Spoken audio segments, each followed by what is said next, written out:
Por quê? Porque tem sempre que ser tão difícil para o Vasco. Um outro dia, família, acho que foi domingo passado, eu estava no aniversário da filha de uma prima minha. Aí tinha lá dois parceiros, amigos de infância, de longa data, os dois flamenguistas. Olharam bem pra minha cara de bunda e perguntaram: Thiago, como você aguenta? E eu falei: fé, esperança de que Deus está preparando algo grandioso. Grandioso, porque não é possível passar por tantas dificuldades ao longo dessa minha carreira de torcedor. É muito sofrimento. É só caminho ali das pedras. Não chega nunca o paraíso. E aí não tem meio termo pro Vasco. Ou o Vasco está na merda, ou o vascaíno está aliviado. Por exemplo, eu não fiquei alegre, feliz com a permanência em 2023. Eu fiquei aliviado. Então, o último momento assim de alegria que eu consigo pegar foi contra o Atlético Paranaense. Que o Vasco passou ali de fase, da maneira que foi, com um jogador a menos, segurou o jogo, classificou nos pênaltis, foi aquilo ali. Então, ou o Vascaíno, está aliviado, ou ele está na merda. Como, por exemplo, eu continuo batendo na tecla. O Vasco não tem time para sofrer desse jeito. E quando você pega os números, você olha aqui para os números, gols sofridos, gols marcados dos outros times, nível de atuação, você fala, poxa, de fato, o time principal ali, o time titular, quero dizer, tá? Mas o Vasco, cara, tem uma energia tão pesada, tão negativa, que está acostumado a perder. Sabe o que eu tô falando aqui de estar na merda? Sempre estar na merda ou aliviado? É isso. Você olha aqui pra classificação, aí por mais que você vê aqui um Corinthians, tomou 14 gols. O Galo tomou 10, o Grêmio tomou 14, o Inter tomou 14 gols. Você vê as defesas? O Vasco tomou 15. Mas o Vasco perdeu 7 vezes. Como é que você me explica isso? Enquanto o Internacional perdeu 3, tomou um gol a menos que o Vasco. O Corinthians tomou um gol a menos que o Vasco, perdeu 4. O Vasco perdeu 7 jogos. Então, assim, tem que ter uma coisa, uma explicação muito... Vamos pro ataque aqui. O Corinthians, por exemplo, que eu tô citando, fez 12 gols. O Vasco tem 11. O Palmeiras, que está lá em cima, tem 11 gols. O Vasco também tem 11. Mas como é que esse time está acostumado a perder? É fácil ganhar do Vasco. O Diniz falou sobre isso ontem na coletiva. Os 2 gols que o Vasco sofreu, assim, é coisa de louco. É coisa de louco. A bola estava nos nossos pés. Perde a bola, bate mal no lateral, o cara vira lá, sai escanteio, o gol dos caras. Passa até carro de som que eu não vou cortar, porque senão eu vou ficar aqui o dia todo gravando vídeo.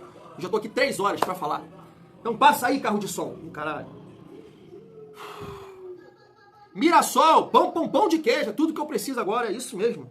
Mirassol, como é que você me explica? O Mirassol tem 17 pontos, 2 derrotas no campeonato, 12 gols sofridos, 17 gols marcados, como é que você me explica isso? Tem uma explicação.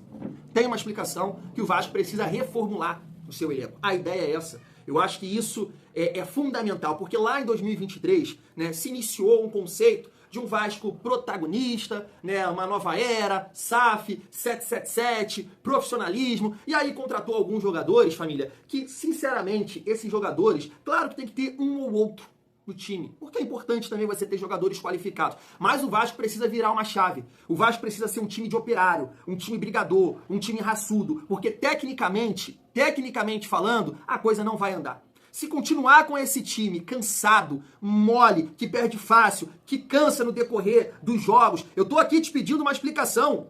Eu tô te mostrando aqui nos números. Ó, o Fluminense tomou 13 gols. O Fluminense tomou 13 gols. Sabe quantos gols o Fluminense tem? Não, o Fluminense tomou 12 gols. 3 a menos que o Vasco. Só tem 2 gols marcados à frente do Vasco, mas tá lá com 17 pontos. Então é postura. São erros individuais. Alguma coisa precisa mudar nesse sentido. O Vasco não tem condição de ter muitos jogadores técnicos. Tem que virar a chavinha e ser um time brigador, um time de operário. E esse time de operário tentar valorizar algumas peças que são mais qualificadas no elenco do Vasco. Porque se ficar com o Coutinho, com o Verratti, aí com o Piton que não marca bem, sobrecarrega ali os volantes, O Vasco é sempre muito espaçado. O Vasco é o time que dá mais liberdade pro adversário trocar passes entre linhas. Porque não tem essa condição física, o Vasco não tem condição hoje de ter Coutinho, Tietê e Jair no meio campo.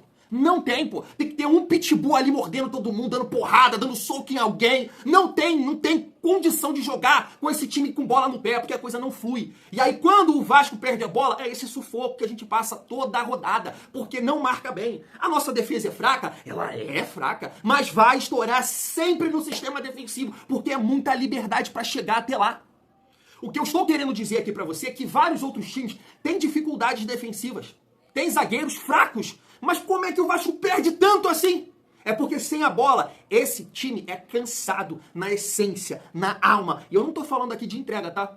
Eu tô falando de montagem de elenco. Montagem de elenco. Porque o Mirassol corre. É fraco, o Mirassol é fraco. O Mirassol é muito fraco, mas corre. O Ceará, tecnicamente, é horroroso, mas corre. Mas corre. E correr hoje no Campeonato Brasileiro é fundamental. Porque, tecnicamente, o futebol ele tá nivelado por baixo. Poucos times têm tanta qualidade como o Flamengo, Palmeiras, né? Você vê o Galo, que a gente, pô, o Galo é um bom time, tá aí, ó. Não conseguiu ganhar do 10º colocado do Campeonato Peruano. Então, tecnicamente, o futebol brasileiro, ele tá nivelado por baixo. Por isso que quando eu chego aqui e falo que a gente tá numa média, está. Mas fisicamente, eu ouso a dizer que o Vasco é o pior time do Campeonato Brasileiro. Fisicamente falando é. Fisicamente falando é. Hoje, no futebol moderno, você não pode se dar o luxo de ter dois jogadores que não contribuem nada na marcação, como Felipe Coutinho e Verratti. Você não pode dar esse luxo. Pô, o Verratti é o artilheiro, o Coutinho, o meio armador, é um ou outro. Você não pode dar o luxo, porque eu não tô só culpando os dois não, tá? Não tô culpando, sou 22, não sou Lloyd. Já que você tem dois jogadores que não contribuem nada, mas você tem um lateral esquerdo que não marca bem.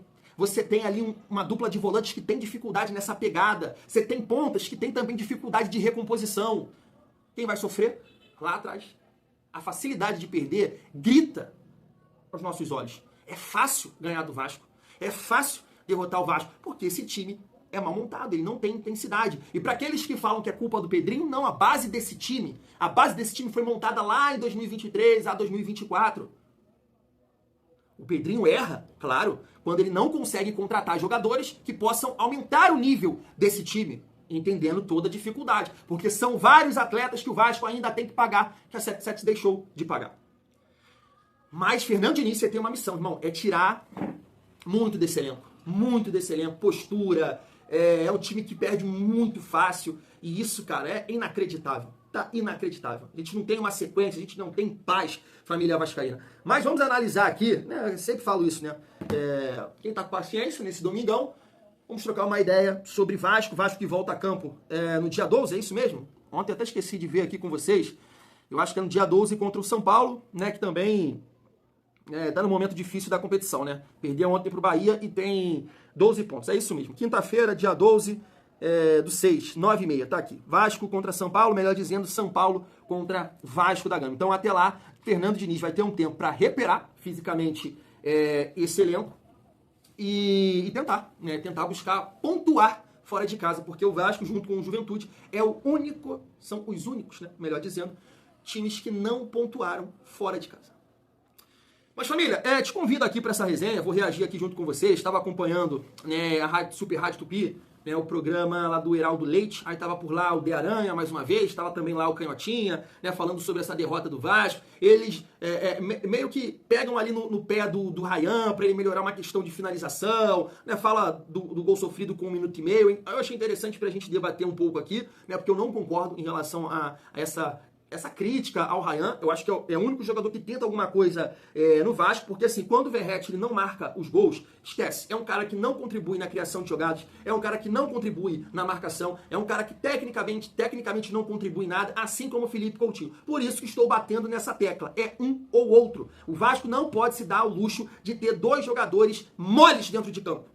Idosos dentro de campo. Não pode se dar esse luxo. É um ou outro. Veja bem, não estou dizendo que eles não prestam, mandam embora, não. Acho que podem ser jogadores importantes, sim. Agora, você tem que tentar mesclar isso aí. Até tecnicamente falando, não tem encaixe, gente. O Coutinho é um meia técnico que precisa associar, Precisa que os jogadores possam estar ali, próximo, para que ele faça as triangulações. E o Verratti vai triangular com quem?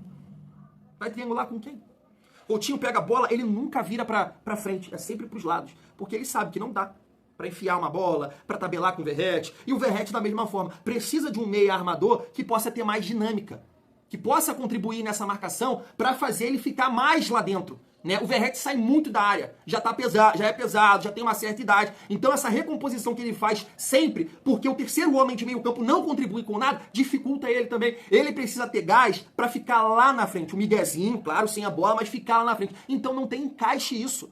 Eu sei que o único treinador capaz de encaixar isso é Fernando Diniz. Fernando Diniz, com as suas ideias. Mas está muito claro que o time sofre muito sem a bola, mesmo com uma organização que o Diniz deu a esse time. Então vamos reagir aqui à Super Rádio Tupi e também o próprio Diniz, que é um jornalista lá do Atenção Vascaínos, que fez uma pergunta muito boa em relação às mudanças e também questionou ele por que o Verratti não sai desse time. Vamos lá. Você não pode tomar um gol com 1 minuto de jogo. 1 minuto e meio de jogo. O jogo mais rápido do campeonato, o Vasco tomou ontem. Exatamente. Ainda tinha gente saindo do vestiário para entrar em campo. É verdade, E já estavam 1-0 os caras. Já estavam 1-0 pros homens. Você não pode estar dormindo, o Dé colocou isso muito bem no comentário, não pode estar dormindo, tem que estar prestando atenção dentro da área. Pra bola não bater em você e você tomar um susto. Ali foi uma infelicidade, não concordo não. Você não pode ir cemitério meia-noite. Você vai tomar susto.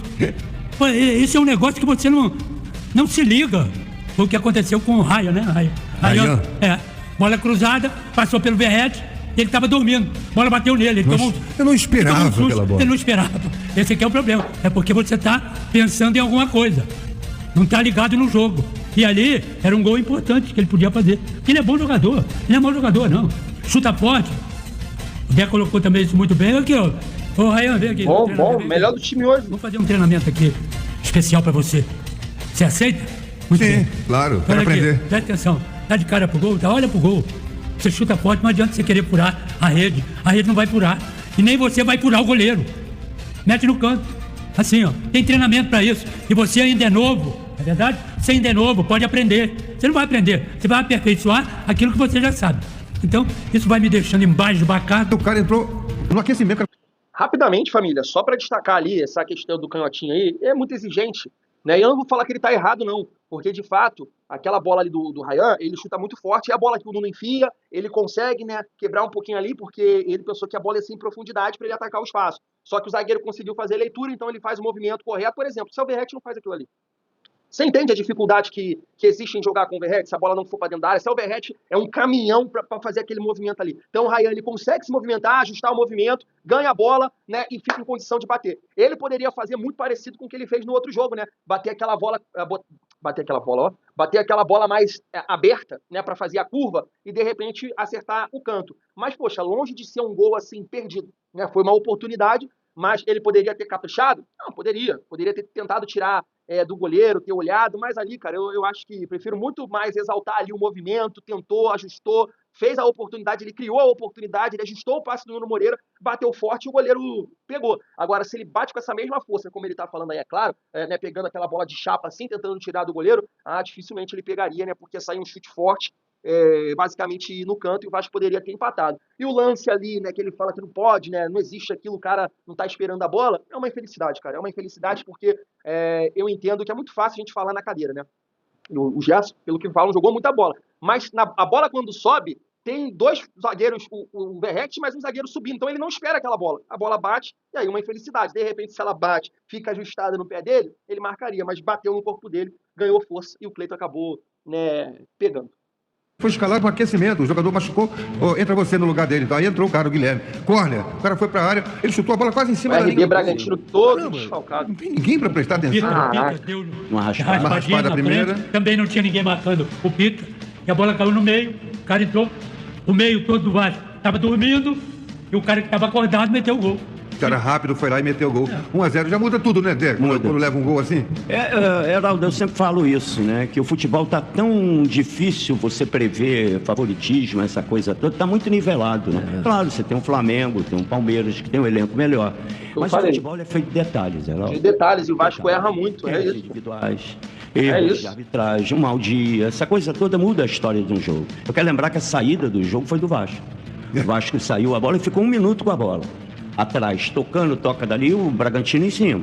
fazendo uma marcação em cima. Saiu para isso. Aliás, mudou até a formação. Veio com um time bastante agressivo mesmo, sabendo da dificuldade do Vasco. E nessa enrolada do Vasco nesse minuto, primeiro, não passou do meio campo, perde a bola e sai um escanteio. Como é que alguém dá a saída e fica tocando bola no campo de defesa? Marcando, jeito, perde né, a bola. de tentar implementar o jeito do Diniz, né? O dinizismo.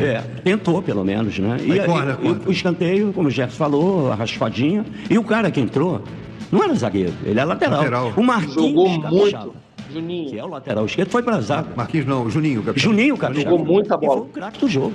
Não errou nada, talento, pequenininho, jogou pra cacete. E deu tudo certo, né? Porque o Vasco ainda mesmo, depois dos 10 minutos, teve 2 oportunidades. Então, eu não achei que o Vasco tivesse jogado mal. Estava escutando o seu comentário. Não jogou mal. No intervalo. Mas perdeu muitas oportunidades. Mas perde gol demais, né? Só no primeiro tempo, o Vasco teve 5 oportunidades. O Bragantino teve 3.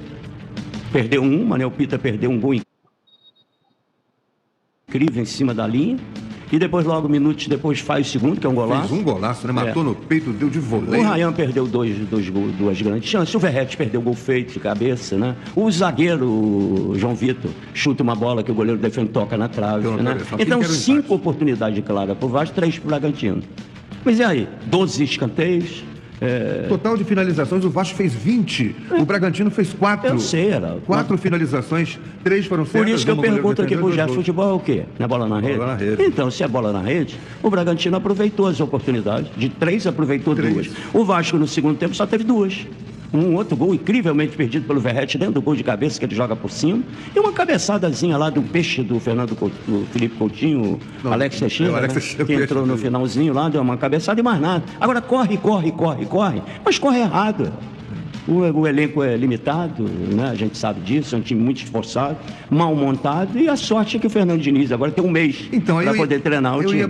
Por exemplo, o Gerson disse uma coisa aqui perfeita. Um jogador chamado Ryan, centroavante do Vasco, que está jogando pelo lado direito. Esse rapaz tem um chute tão forte, mas tão forte, malandro, que eu vou te falar um negócio. E bate bem com as duas pernas. Bate. Fez um gol de canhota. Não, ele bate não, você está confundindo. Ele faz uma força para chutar.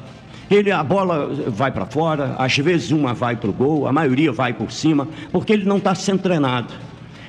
Heraldo, é direção do gol. Cebolinha fez um gol contra o Corinthians, que é o puro exemplo disso. O menino Nuno Moreira, do Vasco, também fez. Ryan também fez, né? Contra o de fora da Melgar. área, olha pro goleiro e só tira. Porque é fundamental, e meus grandes técnicos sempre falavam isso. Não adianta nada chutar forte para fora. Chuta primeiro treinamento para colocar a bola no gol. Os chutes do Arrascaeta não são fortes, não são colocados. É isso aí. É jeito, Heraldo. O último pênalti foi sacanagem. Quem chuta forte tem essa facilidade, dá mais canhoto. Canhoto e com aquele chute tamanho, né? Então, é treinamento, como o Gerson falou, direcionar primeiro a bola no gol, com menos esforço, à medida que o tempo você vai ganhando, se aperfeiçoa, porque isso você aprende. Chutar, cabecear, é muito de repetição. Isso, velocidade, habilidade não. Mas nisso tudo o treinador, tá vendo? Eles não deixam os caras ficar treinando. Antes da pergunta aqui, família, para a gente reagir, né, cara, eu até posso concordar ali com alguma coisa nesse sentido, né, que o Ryan precisa trabalhar um pouco mais, né, muito jovem, 18 anos, mas eu acho que ontem, cara, não é o caso, não foi o caso, assim, ele chutou um chute lá até forte de fora da área, né, não acertou o gol, mas chutou bem. Esse lance que a gente está comentando aqui, que foi a jogada do Nuno, beleza, poderia ter, né, batida ali de chapa e tentar buscar o canto, mas bateu forte e acabou indo no meio do gol, né, na direção ali do goleiro que tirou com o pé, né, pé direito, eu acho. Mas o Ryan fez um golaço, né, contra o Melgar, batendo dessa forma, né, que a gente está falando aqui, tirando do goleiro. Então, assim, eu entendo que é uma crítica construtiva para o Ryan, mas de longe, tá? De longe, você pegar no pé do Ryan, não pode. Você tem que pegar no pé é do Felipe Coutinho, que não entrega nada. Nada, já passei muito pano aqui para o Felipe Coutinho, eu sou muito fã do Felipe Coutinho, mas sou justo. Eu critiquei, eu cobrei muito o Payet no ano passado, depois de um período, depois de entender que já não tem mais desculpas físicas, que não tem mais desculpas de companheiros, né? Porque o Payet ainda pegou o Adson e o David rendendo, ajudando, e mesmo assim não conseguia assumir um protagonismo. Então, com o Felipe Coutinho esse ano, eu entendi a questão física, depois eu entendi a questão dos companheiros, mas chegou aí o Nuno, chegou o Ryan, que estão produzindo, e mesmo assim ele não consegue entregar. É um cara que erra demais, principalmente quando recebe as bolas ali próxima da área do adversário, não consegue dar seguimento. Eu concordo com o Diniz, tem algumas jogadas, na resposta dele de ontem que a gente destacou aqui, tem algumas jogadas que ele consegue clarear, abrir, pá, mas poxa, é pouco. pouquíssimo, na verdade. A gente está falando de um jogador de um alto nível, muito bom tecnicamente. Então, não pode viver de lampejos numa partida, de tocar a bola para o lado, de clarear um jogo. Poxa, porque aí você consegue encontrar algum jogador, né, que você pague aí, sei lá, 500, 600 mil para fazer isso. Para não ser decisivo, para não botar ninguém na cara do gol. Mas aí eu entendo. É aqui que eu tô falando. Não tem encaixe. Não tem, Verratti e Coutinho não tem encaixe. São dois jogadores que fisicamente estão muito abaixo. E não por falta de entrega, de comprometimento. A idade chegou. O biotipo do Coutinho não é de um jogador físico. A idade chegou para o Verratti. E tecnicamente os dois água e óleo. Água e óleo. Então, hoje, o jogador que tenta mais... o Nuno melhorou ontem. Melhorou um pouco ontem das atuações contra a Fluminense e Melgar. Ele melhorou um pouco. Mas hoje, o jogador que mais tenta alguma coisa no ataque do Vasco é um jogador de 18 anos. Ryan. Esse é o nome. Ryan. Verratti, Coutinho e Nuno estão abaixo. O Ryan é o único que faz alguma coisa. Por isso, eu falo aqui com vocês. Vamos seguir aqui na resposta do Diniz, porque a gente finaliza nesse assunto. Eu vou te perguntar a respeito da sua opção nas substituições. Já teve jogo em que você não fez as 5 substituições, em alguns casos você, hoje, por exemplo, você fez as substituições finais já depois dos 40 minutos, na reta final do segundo tempo, e muitos têm a impressão de que os jogadores do Vasco ficam cansados, alguns jogadores cansados. A gente viu o Nuno não 100% fisicamente no segundo tempo, você só foi substituir no final. Quando você demora para substituir ou não substitui, como já aconteceu, inclusive hoje, é porque você olha para o seu banco e você já disse que não conhece ainda está conhecendo os seus jogadores. Mas quando você olha, você não tem a convicção e a confiança de que os atletas que estão no banco vão corresponder ao que você precisa naquele momento, ou então é porque, no caso do Verratti, quando você não substitui o Verratti, mesmo fazendo uma partida hoje bem abaixo, que ele perdeu gols, é porque você não confia, não conhece ainda esses jogadores, ou porque não tem no seu banco de reserva jogadores com a característica que você precisaria para substituir. A condição física está legal, ao ponto de você não substituir nem pela questão física, achar que um jogador cansado poderia render melhor do que um jogador descansado só porque você não conhece? Excelente pergunta, tá? Exatamente o que eu penso. Com isso na trilha do elenco, mas hoje as 2 substituições foi perto do final. Mas não dá para fazer as 5 substituições faltando. Você vai até fazer, mas faltando 30 minutos. Aí você machuca alguém, se alguém. Você não tem como mexer mais no time. Então, eu fui fazendo as substituições na medida que eu achava. Às vezes o jogador, eu percebo que eu estou um pouco mais cansado. Aí você tem que fazer uma conta daquilo assim, do time que está mais treinado, do entendimento tático do jogador, se o time vai melhorar ou não, que é a conta que eu procuro fazer. Em relação ao Verratti, não é porque eu desconfio dos outros, é porque eu confio muito nele. É um jogador que tem muito gol, tem muito carisma, um cara confiante. Então, numa condição que você precisa fazer gol, a gente ia no segundo tempo. Tem muito cruzamento, como teve. Então, o Verratti hoje, ele dificilmente ia sair do time, dependente de quem estivesse no banco. Se tivesse mais um jogador com a característica dele, ia ficar 2 centroavantes. Porque a chances mais... Beleza, que eu vou até concordar, hoje, tá? Seria um gol de cabeça. Concordar com ele. Rebote, que a bola foi para a área e voltou. Porque o jogo eles fecharam, foram colocando gente para trás, colocaram 3 zagueiros. Então, não é desconfiança de quem entrar. É uma confiança grande que eu tenho no Verratti. Desculpa, você não colocou um segundo atacante por não ter esse jogador com essa característica? Um segundo centroavante? Não, eu coloquei o segundo atacante que a gente tem, é o Alex Teixeira, que entrou no jogo. Ele já jogou de falso 9 aqui, a gente tinha a ideia, no fundo, nessa hora que a gente assim discute um pouco o resultado. Mas nessa hora, tinha até porque o Ryan é um jogador atacante, mas na base jogou várias vezes de 9, já jogou aqui de falso 9. Então a gente tinha o Ryan, que tem boa altura, tem cabeceio, o Verratti e entrou o Alex Teixeira. Então, assim, a gente estava com um time para preencher a área, que a ideia era, de fato, aproveitar melhor os cruzamentos. Infelizmente, a gente não conseguiu fazer nenhum gol e perdemos a partida, mas em termos de ideia e das mexidas, o que eu pensei foi isso que eu estou te dizendo. Tranquilo hoje? Tranquilo. Show de bola, família. Aqui eu até concordo, tá, com esse argumento em relação ao Verratti. Por exemplo, é diferente do jogo contra o Fluminense, porque o Vasco não estava, né, com esse domínio, cruzando as bolas, e o Verratti permaneceu em campo. Né, o Vasco precisando, sei lá, de um jogador de mais dinâmica para atacar espaço, porque o Vasco não estava com esse domínio. Ontem, beleza, eu concordo. Eu concordo com essa justificativa aí da permanência do Verratti, plenamente. Agora, entendo, né, tem sentido o que ele está falando ali, sobre você não colocar os 5 jogadores com 30 minutos, porque pode sentir alguém, machucar alguém, você não tem mais banco, você não tem como mexer. Só que aí depende das peças que você vai modificar primeiro, sabe? Porque claramente era necessário mexer na frente. Ah, beleza, os jogadores não têm o conhecimento tático,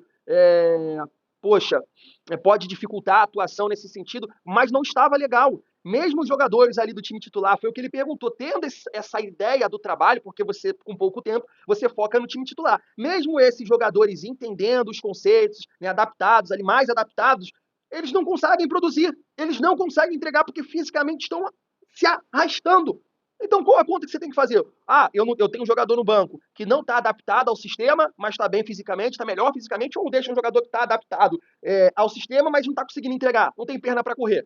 Poxa, sabe? Aí é difícil. Assim, aí eu discordo do Diniz plenamente, porque a permanência ali de Verratti eu entendi, beleza, justificativa. O Nuno, o próprio Ryan, cara, os caras não conseguem mais, sabe? Então era hora de botar o Lloyd, ou o próprio Adson, o próprio Garré, era hora de ter mais fisicalidade ali, um time mais rápido para tentar atacar o espaço, para pressionar, para, né, forçar o RB Bragantino a um erro, mas sem pena você vai fazer isso como? Agora, eu vendo o jogo de ontem, já até projetando, né, o jogo contra o Del Valle, eu sei que ele não vai fazer isso, tá? Eu não espero isso, que ele vai segurar Coutinho ou Verratti. Ele vai sempre continuar com os dois. Esse é o Fernando Diniz. Agora, esse time, com Coutinho, com o Verratti, vai ter muita dificuldade lá contra o Del Valle. Muita dificuldade. Na altitude, os caras correm pra caramba. É um time de muita intensidade. E aí você, com dois jogadores que não conseguem acompanhar, que não conseguem ajudar sem a bola, o time vai sofrer demais. Demais. Veja bem, se não tiver com a bola nos pés aquela eficiência, né, de aproveitar, sempre que tiver uma oportunidade de guardar, sem a bola, vai sofrer demais lá no Equador, na altitude, porque é um time físico, em todos os setores do campo. Tem lá o Casares, que já não corre muito bem, mas ele é o quê? É o meia que faz correr. E aí tem pontas, jogadores na frente para correr. Na altitude, Coutinho, Verratti, Piton, fraquíssimo na marcação, sobrecarregando o meio campo. É difícil, tá, família? Fui.